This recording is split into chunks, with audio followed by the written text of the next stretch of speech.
दिनैनि बे जेनाखि गिदिर गिदिर रबुलेसन ब्रह्मनि जेनाखि वार्डार सार्दुआवहाय नुजाफैनो हानाय गुबुन गुबुन गामिनि बिथांनिनो जेनाखि बक्रानि आइमावफोर जे जोंहा बिदा गिदिरा थांनाय जेनाखि 6 तारिख ना थांनाय 6 तारिख जानुवारि खालि रुंसारि जानानै थांदोंमोन। दा जोंनि बर' समाजनि नेम आरो जोंनि गामिनि समाजनि नेम बायदियै जेनाखि 10 दिनजों दाखालि दसाखौ खालामखांबाय आरो दिनै 13 दिनजोंहाय जेनाखि सारादु बे सारादुखौहाय दिनै जोंनि समाजनि नेम बायदियै बिथांमोना बिदा गिदिरनि जेनाखि न'खरनि आरो जाफोरा जे नियम दं बे नियमजोंनो दिनैहाय बानायबाय। दा जोंहा जोंनि नेमा जे नियम दं बे नियमजोंनो जोंहा फारि फारि हाबाफारिखौ बिथांमोना बिथांनि फिसाफोरा दिनै मावनानै होलांबाय। दा जोंहा माखासे हाबाफारि दं। बेवहाय जोंहा मोनसे हाबाफारियाबो जोबनानै थांबाय जेनाखि जोंहा गोदोनिफ्रायनो जोंनि समाजावहाय जे माखासे बिथांनि नामैनो जेनाखि दक्षिणा होदों बे दक्षिणाखौहाय जेनाखि बिथांनि जेनाखि मुक्तिनि थाखाय जे सारनाय जायो। दा बे सारनाया गोदोनिफ्रायनो सोलिबोदों, जोंनि गामियाव सोलायथ'नाय जायाखै। दा बे जिनिसखौबो दहाय एसे सिगाङाव मावना थांबाय। दा बिथांनि मुङैनो जेनाखि माखासे दान दक्षिणा होनाय दंबावो। दा बेवहाय माखासे रां सिखारदों आरो बेजों लोगोसे जा बिदा गिदिरनो गानग्रा जोमग्रा गोबां दङ। दा बेखौ जोङो नियम बायदियै आङो बिलाइनो सानदों। दा जोंहा माखासे रां दङ। बे राङानो जाहैबाय 4,160 थाखा। बे 4,160 थाखाखौ आङो जाहाथे बिदा गिदिरा अबं गसाइनि खाथियाव जाहाथे थाहैनो मोनो, अबं गसाइजों जाहाथे लोगोसे थाहैफानो मोनो, जाहाथे मुक्ति मोनो, बेखौ आङो जोङो जे सिन्था खालामदों जे दिनै बे रांखौ बे जा रां दङ बेनिफ्राय जोङो माखासे मन्दिरफोराव जोङो दान हरबावनो सानदों। जे गामियाव गासिबो थाखा जा सिखारदों बेखौ दोननाया गाहाम नङा। बे हिसाबै जाहाथे जों सिन्था खालामनांगौआ जाहाथे बिदा गिदिरा माबोरैहाय मुक्ति मोनो, अबं गसाइनि खाथियाव बोरै थाहैनो मोनो, जों बेखौ जेब्लाबो सिन्था खालामनांगौ। आरो जों मोनफ्रोमबो जेनाखि सारादुफोरावहाय जेसेबांखि सिखारा मानो एसेखिनिखौ जोङो मन्दिरफोराव दान दक्षिणा हरनाय जायो। दा दिनैबो आङो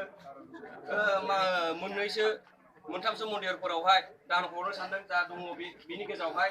दा बेनो जाहैबाय जोंहा खाथियावहाय दङ शिब मन्दिर, मोननै शिब मन्दिर दङ, बाजारनि मोनसे आरो हरिनि मोनसे। दा बेवहाय 151 करि जोङो हैगोन।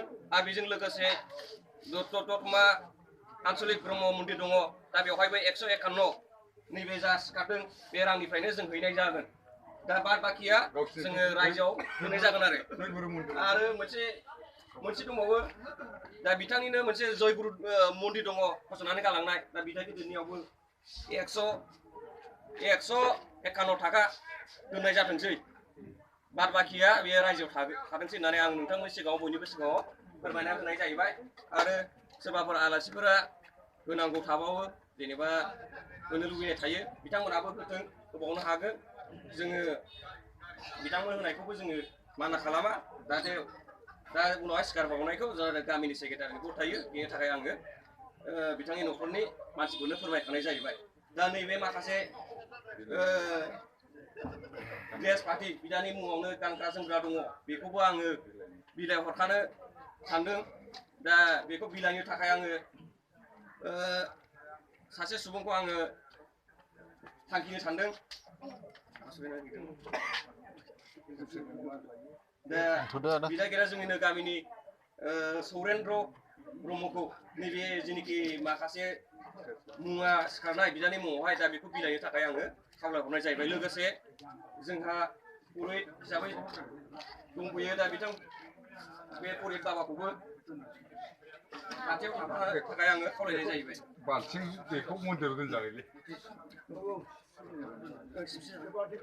जोंनि मन्दिराव दोनजायो दोनजाया मन्दिराव दोनजायो बे गामिनियाव दोनथोंसै गावबुराया माखौ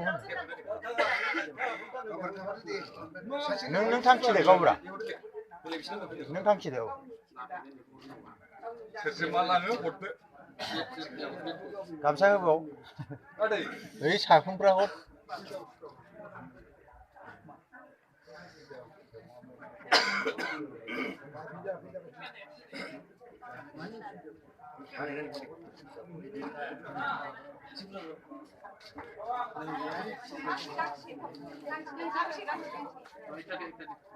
गामसाटा एकटा दे हारसिंल' दा हरदो हेना लाग्राबो दंबावो सोरबा दंबा दै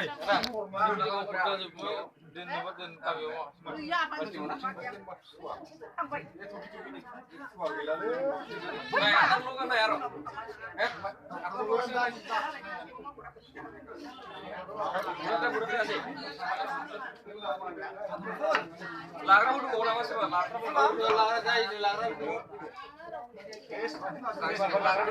हरला जोबदो आदा